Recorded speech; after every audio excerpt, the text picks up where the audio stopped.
Yvonne Morgan and her husband started an organization called Orphan Relief Effort about 20 years ago. Since then, and in several countries around the globe, this couple has cared for hundreds of children who desperately have needed families to belong to. They've provided food, water, education, medical care, and the all-important sense of belonging to these precious children worldwide. Yvonne joins me today to share with us about the orphanages that they run currently in Nepal and Myanmar, where Orphan Relief Effort is making a tangible difference in the lives of so many. Out there, on the edge of adventure. This is where adventure meets purpose, where we get to know those who live life beyond status quo. My name is Adam Asher, and this is the Edge of Adventure podcast. Hello, everybody. Welcome back to the Edge of Adventure podcast. My name is Adam Asher. Always great to have you with us as we travel somewhere very important. And today we're going to go to Nepal and to Myanmar. And in order to do that, I'd like to introduce to you my wonderful guest for today, Yvonne Morgan. She's joining us from Orphan Relief Effort. And I just want to welcome you to the program, Yvonne. Thanks for joining us. Thanks, Adam. I'm excited to be here. I really appreciate you accepting this invitation. I came across you guys on social media, watching what you do and how much you have this heart and this passion for the people of Nepal and the people of Myanmar. So to put it into perspective, let's talk about those countries. All right, let's take people to that part of the world and help us get acquainted with life and culture in Nepal and in Myanmar. Okay. And I'll start off in Nepal. It's a beautiful country. And I have found that all over the world, no matter if you agree with a government, the world is a beautiful place. Many beautiful things.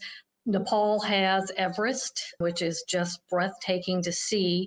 I think the one thing that surprised me about Nepal the first time we visited there was as you're coming into land, it's a city of about 1.5 million people, and I had no idea Kathmandu was that big.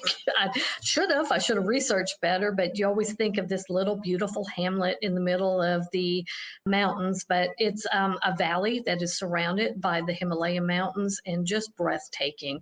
And since it sits in a valley, they do not get as much winter as you would think. It gets cold, probably down into the 30s, but they don't get a lot of snow. It's a heavily populated area. I want to say within the valley, as I said, 1.5 million people, but the valley area is maybe a 20 square miles. It's not a big, so all the buildings, all the houses are multiple stories so that they can fit more families in to ease the overcrowding. And most of the time, the orphans we deal with there, probably their biggest issue as far as what creates orphans is human trafficking. With the poverty and with the closeness to India and China, they use Nepal to traffic children out of. There are a lot of unscrupulous people that will entice the children to go into jobs, usually to join a circus in India, to get a job in China as a maid. And these are falsehoods. This is not what's actually happening. And then they're sold into the human traffic trade. And so that's how we come about a lot of our orphans there. And then Myanmar also, that a lot of people kind of, when you say Myanmar, don't really know where it is. Used to be called Burma. And so that helps a lot of people because, the movies and that. It's a country that only opened up to tourism about 9 years ago. For a long time, we could not visit. We've now made 4 trips there. It is in Southeast Asia, just like Nepal is. Very tropical, if you watched a lot of movies where the British were invading Burma during the World Wars, you'll have seen what it's like. Very, very hot, very humid, still beautiful. The people there are very friendly and welcoming. Recently, they went through a coup where the military took back over the government. That was the case up to about 10 years ago when they did try to go to a democracy. And there was a lot of war back when the country was starting to open up. So a lot of our orphans that we get came through because family members, parents were killed during the fighting. Let's see, Nepal is mainly Hindu, where Myanmar is mainly Buddhist, besides a small percentage of the Christian population that we work with. Yvonne Morgan is our guest today here on The Edge of Adventure. It's great to have her here. It's great to have you listening. And if you are watching this, and of course, there's the audio podcast and then there's the video podcast as well. But if you're able to watch this, maybe on YouTube or Facebook or one of the other platforms, you are getting to see the maps, and we've got some pictures we're going to share as well to help to take you to Myanmar, to help to take you to Nepal, and let you get to know this wonderful work, Orphan Relief Effort.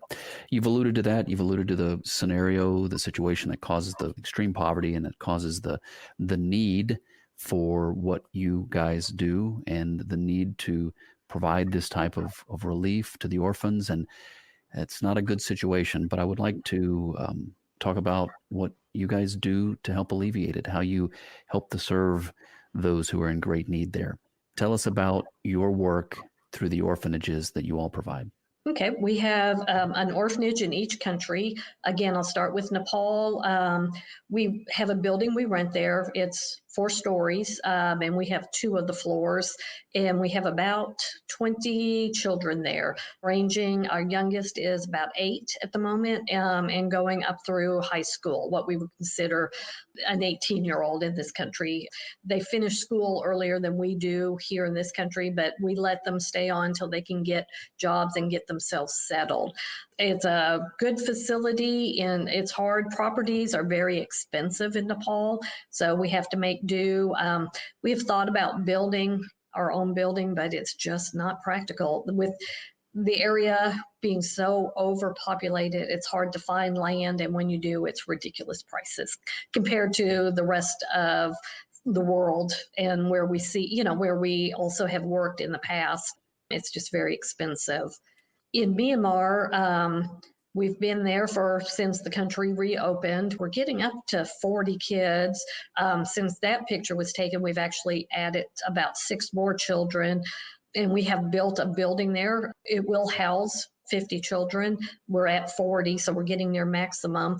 But the nice thing there, to build that building that you see in the picture, it only took us about $10,000. So much less expensive for building in Myanmar than compared to Nepal.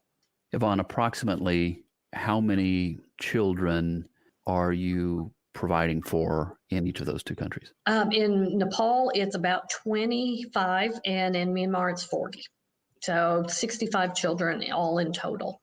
I noticed, too, that Orphan Relief Effort provides a variety of services. I think of it, or these are my words, it's almost a comprehensive type facility that is caring for the children, not just in terms of a place to live, but it's also what other projects. You've got education and medical care. Talk to me about how comprehensive the care is.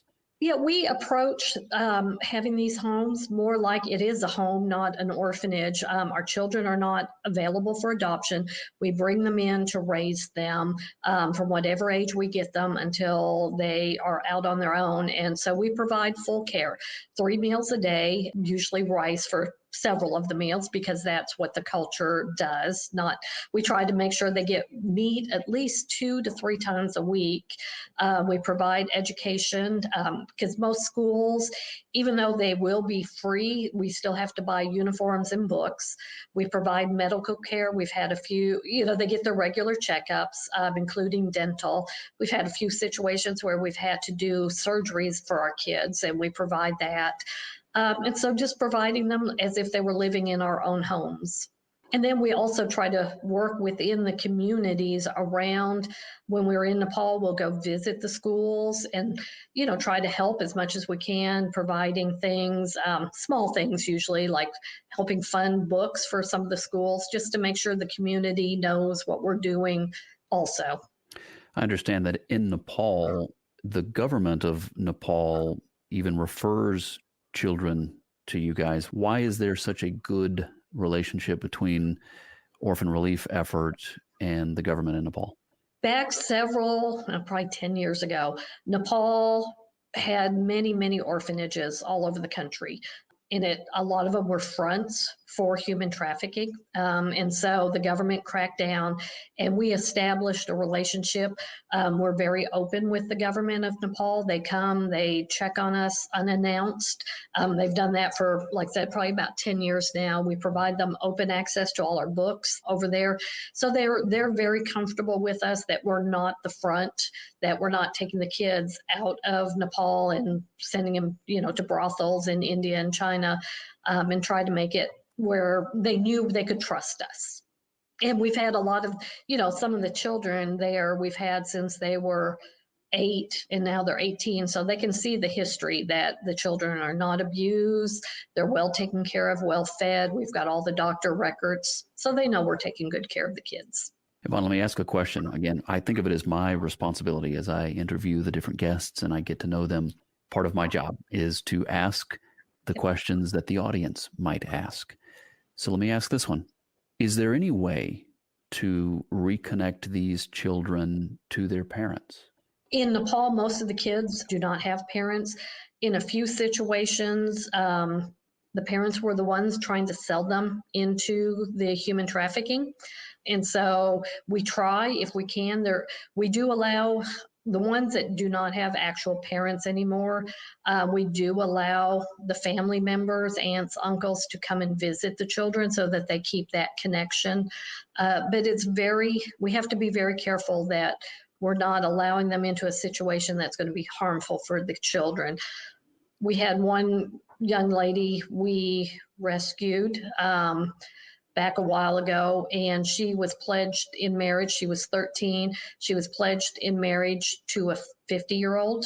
And so in that type of situation, we would never let her reconnect with the family for the simple fact that the family was the one that arranged the marriage in that situation. And I'm sure they were well compensated, but a 13-year-old should not be married to a 50-year-old.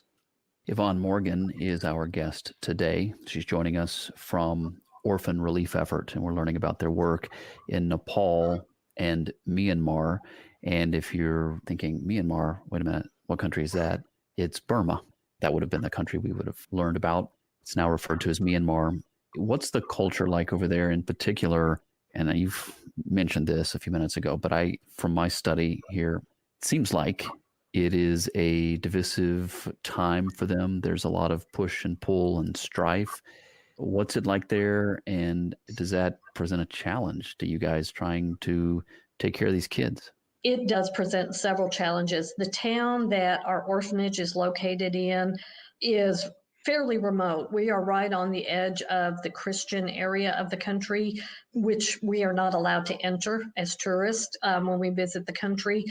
It's very restrictive to where we can even visit. And if we break those restrictions, we are returned back to the U.S. without any questions. So there is a lot of a Christian community in the area we work in. The town's about 100,000 people, but there's also a heavy military presence. It's been pointed out to us. We don't necessarily see it when we're there, but, because they'll be dressed as in plain clothes. But when we're in town, they're following us to make sure what we're doing. And now with the unrest and the military government coming back into power, they do not like Christianity. Even when the dictatorship ended a while back, in the Christian areas, there was still military activities. You can read about it quite a bit. They still do the bombings up in the mountains. So it is a big concern to what's going to happen because our children are all Christians. And so we are worried about what the future holds for them. Yvonne, what's the biggest need that you guys have as somebody tunes in now and listen to the podcast and they're getting to know you and they're already, because again, I put myself in the position of the listener here, and I'm getting to know you too, and I'm hearing your heart in all of this. What would you say the biggest need is if someone were to decide they should get involved somehow with Orphan Relief Effort? Always ongoing funding to keep the homes open and keep being able to feed and house and clothe the children.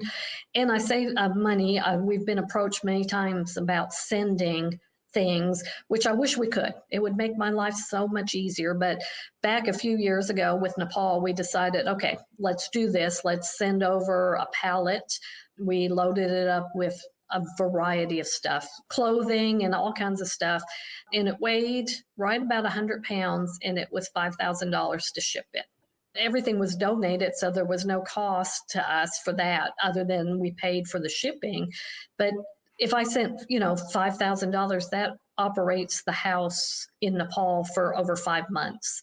And so we've learned a lot of people like to donate items, but money helps us. And it also helps the local economy, which we've been doing this in other countries as well for over 20 years now. We're down to just Myanmar and Nepal. But by sending money, if a child needs to go to a doctor, instead of sending medicine from our country, they can buy it there. And then that helps the local economy. And I know it worries people when they send money. I understand that. But that is the easiest and the most efficient way for us to help these people. Well, since we're talking about money, tell me about what percentage of the money that is given to Orphan Relief Effort, what percentage of that money goes to help the kids? We send it all. My husband and I, we recently retired, but both worked full time. And so we do this as a labor of love. My husband and I run this. There is no staff at the homes in each country. The people that run them for us volunteer. They live there. So, they don't pay rent or anything, but, they're not getting paid. So 100% of what we get goes to the kids. If there's something unusual, a cost that's involved, like the time we did the shipping for $5,000, we pay that out of pocket. When we go visit, my husband and I, we pay our own way. We do not use funds for that. As I said, we're working. We're retired now, but we've made sure that we do anything like that cost-wise comes out of our pocket, not out of the money for the orphans, because people want to be able to give and know that the money's making a difference. My guest today, right here on The Edge of Adventure, is Yvonne Morgan. She's the founder, and she and her husband work very hard to provide this type of care to these kids in Myanmar and Nepal. The name of the organization is Orphan Relief Effort, and you can look them up online. And if you're watching the video version of the podcast, you see the website, which is now on the screen, orphan-relief-effort.org. orphan-relief-effort.org to learn more about Orphan Relief Effort and also to let them know you want to help them out somehow. Yvonne, I want to ask you, if it's okay, I want to find out why you started this. I need to know a little bit about your story, because I've always felt that when someone is giving and serving in the way that you are, there's usually a story behind that and a reason oftentimes why a person would choose to give and choose to love others in the way that you do. Yvonne. Yep. Started almost 30 years ago now. I've got two daughters. They're grown, obviously. And then we had a son. He was born in 93 and died 9 days later, which was, as you can imagine, a shock, lots of grief. And I didn't know what to do with ourselves. We'd always been in church. We'd always been faithful to God. And, as time wore on after his death, I really wanted to do something to kind of commemorate his life, because when you lose a child that young, no one else is going to remember him. He didn't make a future, didn't accomplish anything in his life. So I wanted to kind of do something. And I went on my first mission trip in the year 97, went to Haiti, and then did several other mission trips after that. And just finally, we went to Kenya in the year 2000. And the number of orphans there from the AIDS epidemic just broke my heart. And we came back and I knew I had to do something. So after a lot of prayers and working, talking with other people, we formed Orphan Relief Effort. And for the first 10 years we did this, we worked in Kenya. The government has since cracked down enormously on orphans because they were having the same kind of issues. But there is a lot of corruption in the Kenyan government as well. And so we finally had to walk away from that work and ended up working now in Myanmar and Nepal. But it was all came about because of our son. Yvonne Morgan is the founder at Orphan Relief Effort. We're learning a little about her and her story. Yvonne, do you think that God uses maybe the pain, some of the things that we go through in life that are, we don't think of them as positive, we don't think of them as good, that we would think of them as being very bad? Can God and does God use those things for good? I think so.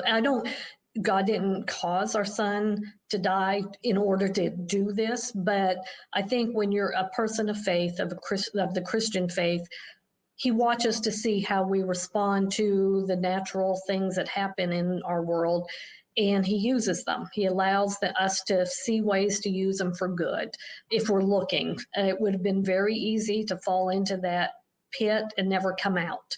But one of the things I read during that time was 80% of marriages fail after the death of a child. And that started up me researching. It's like, okay, that's not going to happen to us. And then it's like, I've got to do something. I've got to make a difference. And so that led to this work. And as I say, I lost one child and I have hundreds around the world that call us mom and dad now. In fact, a lot of them, the ones from Kenya, even though we don't work there anymore, the girls that were in our orphanage there, many of them still keep up with me through Twitter and through Facebook, and always getting little messages, and it's such a blessing. Help us put ourselves into the place of that child. What is their life like if they don't have someone like you stepping in to shield them and protect them and provide for them? It's hard to think about. It's a reality. I know one of the girls that we rescued in Nepal that's still with us, she was about 8 when we got her. Unfortunately, at the time, because we were limited on space. I wish that wasn't a reality either, but it is. And so she had a brother and a sister, and they were sold by the parents to a circus in India and never heard of again. So we have no idea what has happened to them. You can imagine. It's not like our circuses here in this country. They would have been slave labor for the circus. Also, when we've been in Nepal, there is a Hindu foundation that works to rescue a lot of the trafficked women, and we have toured it and met with them and have seen the videos of what happens to these kids, these girls especially, that are trafficked. You know, they live a life that none of us even want to think really exists. In cells, visited by many men every single day. I mean, we're talking 20, 30 men a day. A lot of times they may be given drugs so that they'll be more cooperative. I remember one lady we saw in the video, and she wouldn't cooperate. She tried to run away, and they poured gasoline on her and set her on fire, and she survived. It's not imaginable to us. Or they're begging on the streets. In Nepal and in Myanmar both, if the mom remarry, well, either way, if one parent dies and the other one remarries, the new spouse does not want the child because that belongs to somebody else, and they will discard them on the street. We have found kids as young as 6 living on the streets. No one to care for them. They're begging, and they're trying to make their own way in the world at 6 years old. I remember one of them, when we got him at 6, had not been potty trained because he had been cast away at probably 3 or 4 and had no idea how to be potty trained. We finally did, but it's unimaginable for us here, especially here in America, for us to realize how bad it can be. Yvonne, what would be one of the hardest things that you've had to witness through this process? You've been doing this for 20 years. You've seen a lot of good, you've seen a lot of bad. What's the part about this that breaks your heart? The ones that we can't take because we don't have room for them are one in Nepal. They're both run by ministers. And one of the things we talk about when we first started working with them is they've got to make those decisions, because if I read the stories of each child that was presented to us, I'd take them all, and we don't have the room for them all. But hearing their stories and having to say, no, we're full. We don't have the funds. We don't have the room for these kids, and knowing what we're turning them back to. When we did still work in Kenya, we had a set of twins, and They had been so malnourished. They both had severe rickets that could not be corrected. And one was worse off than the other and was deteriorating quite a bit to the point she couldn't walk to school. And we're not equipped to handle the handicap situation. It's hard enough for our staff that we do have. And so we had to send her back. And it still bothers me. I often wonder what happened to her, because I know what she was going back into, a life of extreme poverty. And maybe, and that's what she came from. That's where she got the rickets, because they couldn't feed her. And yet we had to send her back. Yvonne Morgan is the founder at Orphan Relief Effort, and she's my guest today here on The Edge of Adventure. And it certainly is a privilege to be learning more about Orphan Relief Effort and to be learning more about you, your heart, and also by extension, your husband's heart. I know this is a project that the two of you have worked on together. Again, regarding anybody who's able to watch the video version of the podcast, YouTube, IGTV, Facebook, that sort of thing, or online at theedgeofadventure.com. You're getting to see these pictures here, and I'm seeing some beautiful faces, happy faces. Which of the two facilities are we looking at here? Is this Myanmar? Myanmar. Yep. And that was on Christmas, and by the time we get pictures and I get them posted, because we try to post something every day, it just takes time, because even before the coup, they had a hard time with internet. And I tend to be able to get more pictures from Myanmar than I do Nepal. They just can get better connectivity. But that was Christmas at the home, and a lot of times you'll see other organizations and they post the sad, dirty child everywhere and, tug at your heartstrings, which it does. But we get these kids and we transform them to have beautiful lives as much as we can. And so I want to show what we're doing. We've made them happy. You can see them enjoying the meal, enjoying fresh fruit, and it's just, we have fun when we go visit. We play games, we take stuff for them to do, and we make their lives as enjoyable as possible. A childhood should be fun, and that's what we're trying to accomplish. And we are looking at the Facebook page. I'm pulling these pictures from their Facebook page, but you can find them on Twitter, you can find them on Facebook, you can find them on Instagram, and you'll find the links to all of those by going to their website, orphan-relief-effort.org. So look them up, connect with them. And what I always say is be sure you let them know you heard Yvonne here on the program and that you enjoyed getting to know her, that sort of thing, but at least connect with them and encourage them, in the very least. I mean, maybe you're called to support them financially, but in the very least, let them know that you're out there and you have a heart for what they're doing. Because I promise you, even though Yvonne won't tell us this, I'm sure this has come at great sacrifice for her and her family as well.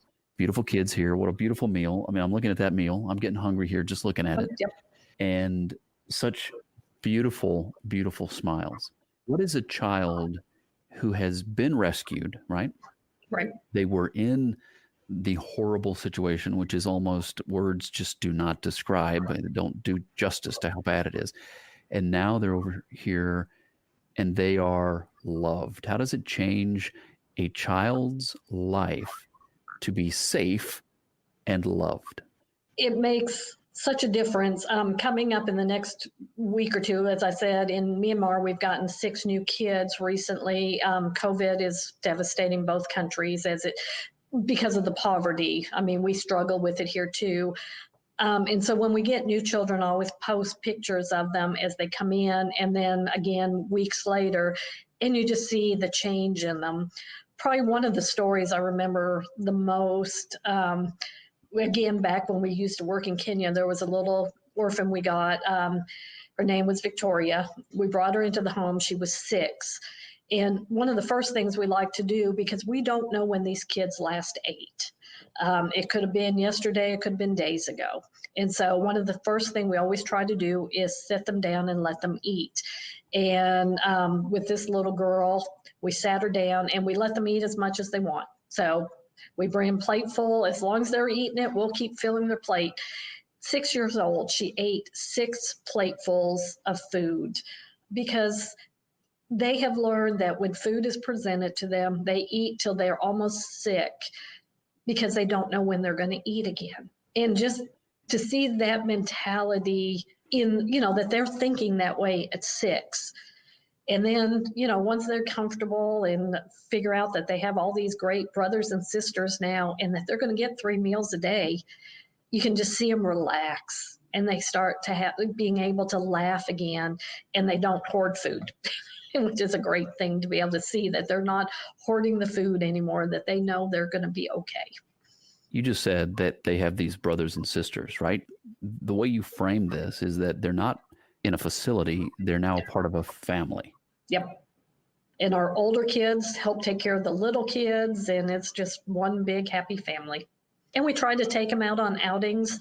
The last time we were in Myanmar, they took us up to a river that they like to go to, and we all went swimming, and the river was probably 20 degrees, it felt like for us. And they go swimming. They're very modest culture, so they do it in their clothes. But and we have fun, and we try to send them when we got the funds out on picnics and trying to make life like it would be, how we would want our kids to be.